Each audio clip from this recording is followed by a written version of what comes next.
Yo, it's your boy GT here from the Gangster Times. Please like, comment, and subscribe to my channel. Also hit me up on Instagram, which is gangstertimes_official, and on my Snapchat, type in the search box Gangster Times. So guys, got a big story here.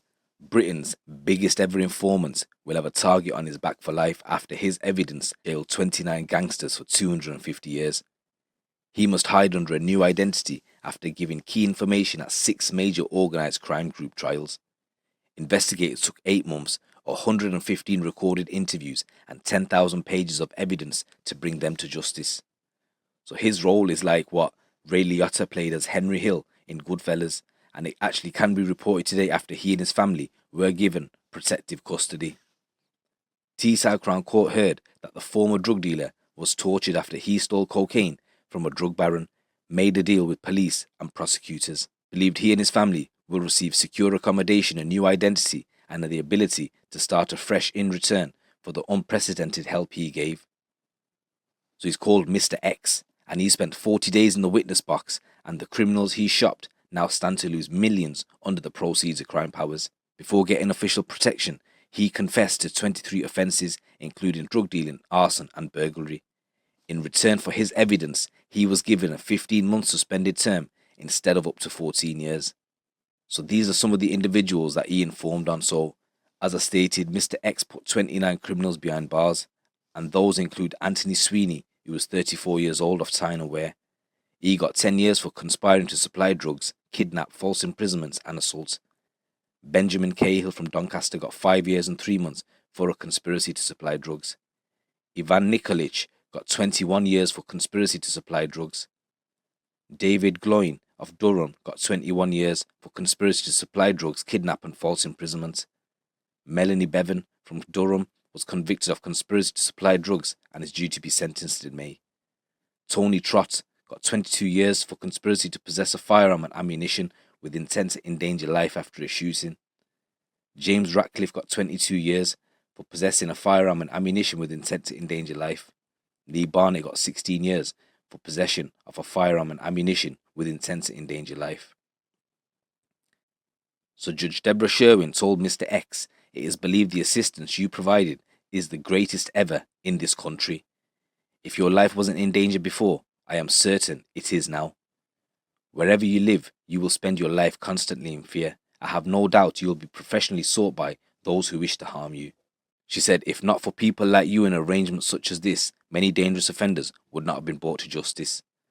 So Mr. X had been involved in a conspiracy to supply cocaine with another dealer, David Gloyn. They also involved Ivan Nikolic, the Mr. Big and a major international player, who was arrested as he sought to get out of Greece and into the Ukraine. He was extradited to the UK on the first day of lockdown, with UK officers waiting for him to be handed over. So this SUPERGRASS inquiry was triggered by the seizure of a shipping container filled with high-purity cocaine worth around £2 million from Tilbury Docks in Essex back in 2015. The dealers included Anthony Sweeney and Benjamin Cahill were supposed to pick up the 50-kilo consignment arranged for them by David Gloyn. Gloyn served as the head of a crime group and had arranged the shipment with Ivan Nikolic. The pair had met in Spain, and Nikolic used his status as a member of an organised Balkan crime clan to have the drugs shipped from Brazil so they could be taken to the UK. Gloyn's crew was spotted on the docks by security staff before they could get the haul. The cocaine was seized by law enforcement and a major investigation began. With the group desperately in need of cash, tensions grew, and the SUPERGRASS hatched a plan to steal 27 kilos of cocaine stored at a gang safe house. When the theft was uncovered in September 2015, Gloyn and his deputy Sweeney set out to hunt down those responsible. Mr. X was kidnapped and tortured before deciding to give evidence against them and others. Sweeney was arrested in Spain in 2019, and weeks later, Nikolic was caught in Athens. So having put himself in debt to Gloyn in 2015, Mr. X tried to pay it off by recovering 50 kilos of cocaine from a container in Essex. The plot failed, and he then tried to steal 27 kilos of the drug from Gloyn. Detective Sergeant Paddy O'Keefe from Northumbria Police said Nikolic was the reason these drugs were coming across our borders, with Gloyn responsible for the UK operation. The evidence of our witness was critical in jailing him for 21 years. Detective Inspector Alan Turner of the North East Regional Special Operations Unit, who led the investigation which triggered the trials, said the type of people locked up is so important. They set light to people's houses. They were shooting windows through. Significant organized crime groups were dismantled. And the prosecutor, Richard Herman, said Mr. X initially gave police information from November 2015 to April 2016. It was deemed too dangerous to continue. But in September 2016, he became an informant under the Serious Organized Crime and Police Act. The prosecutor said he saw it as his only way out from a life of crime which had spiraled out of control. He'd had a relatively normal life before dealing drugs and building up significant debts to gangs. And in June 2014, he was attacked by 3 gang members. The prosecutor added he had to have his spleen removed. After trying to steal 27 kilos of cocaine, he was tortured and almost died. He said he was threatened he'd have his testicles removed with pliers and his kneecaps would be broken. He believed he'd be killed. He was eventually able to get a message to his sister, who had the police notified, and they rescued him. And after giving a full account of his own crimes, Mr. X became Britain's Henry Hill. So Nikolic and Gloin are both jailed for 21 years. Tony Trott, James Ratcliffe got 18 years each. And Mr. X's solicitor told the court for the rest of his life he will have a target on his back. Absolute madness, guys. Police informant who got some gangsters jailed for over 250 years has been told that he's going to be receiving secure accommodation, a new identity, and the ability to start afresh in return for the help that he gave the police. And he was actually given a 15-month suspended sentence instead of 14 years. Guys, what do you think to that? From my understanding, the honour amongst thieves is that if you live that lifestyle, then you don't go to the police, no matter what the situation is. But ultimately, let me know what you guys think. 3 men caught facilitating criminal activity on an encrypted messaging service have been jailed.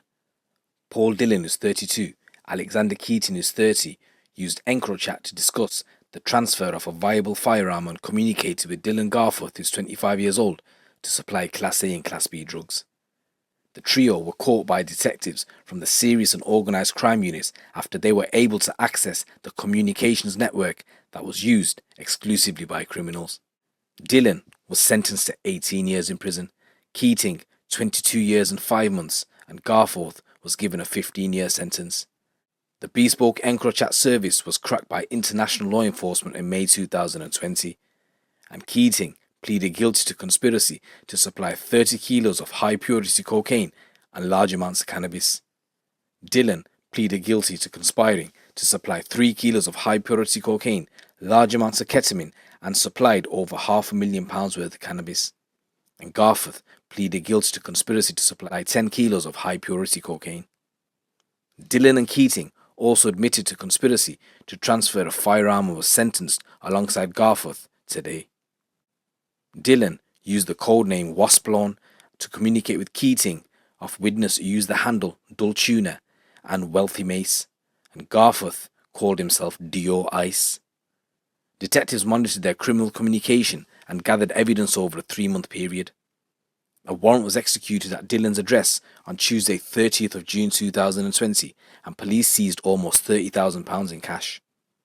On Thursday the 15th of October, Keating and Garforth were arrested at Liverpool John Lennon Airport as they were about to travel to Spain. Detective Chief Inspector Mike Evans from the Cheshire Constabulary's Serious and Organised Crime Unit said, "These men were part of an organised crime group and involved in the supply of distribution of significant quantities of Class A and Class B drugs. They were well known to the local community for their sustained campaign of antisocial and criminal behaviour which began in their teenage years and progressed to the offences that they have now been convicted for." The amount of money found wrapped in bundles of up to £10,000 at Dillon's home provides an insight into how much profit was being earned and how the transfer of a viable firearm was also involved in this criminality. The encrypted device was previously perceived as being an untouchable way of communicating freely about criminality without being detected by police. However, once it was cracked by law enforcement, it meant those using it would find it almost impossible to deny their involvement in serious and organised crime. So guys, there's another EncroChat story for you. They just keep coming and coming. It's your boy GC. Keep it locked, keep it real.